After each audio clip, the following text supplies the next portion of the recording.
নমস্কার বন্ধুরা, আজকে আমি বানাবো সেজওয়ান পাস্তা। যার জন্য একটা লোহার কড়াই নিয়ে নিয়েছি, তার মধ্যে দিয়ে দিয়েছি পরিমাণ মতো রিফাইন তেল। তেলটা যখন গরম হয়ে গেছে তখন দিয়ে দিয়েছি 1 টেবিল চামচ রসুন। রসুনটা ভালো করে ভাজা হয়ে গেলে দিয়ে দিলাম 1/4 কাপ বা একটা বড় পেঁয়াজ গোটা।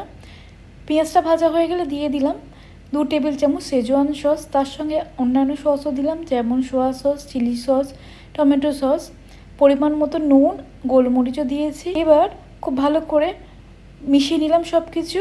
অন্য সসগুলো আমি হাফ টিস্পুন করে অ্যাড করলাম, আর দিয়ে দিলাম একটা চিজের স্লাইস।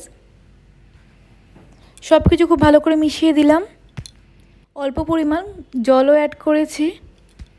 একটা ডিম ফাটিয়ে দিয়ে খুব ভালো করে মিশিয়ে দিলাম। 2 কাপ পরিমাণ পাস্তা আমি বয়েল করে আগেই রেখেছি। বয়েল করা পাস্তাটা দিয়ে খুব ভালো করে মিশিয়ে নিয়ে 2-3 মিনিট ভেজে তৈরি হয়ে গেল আমাদের সেজওয়ান পাস্তা।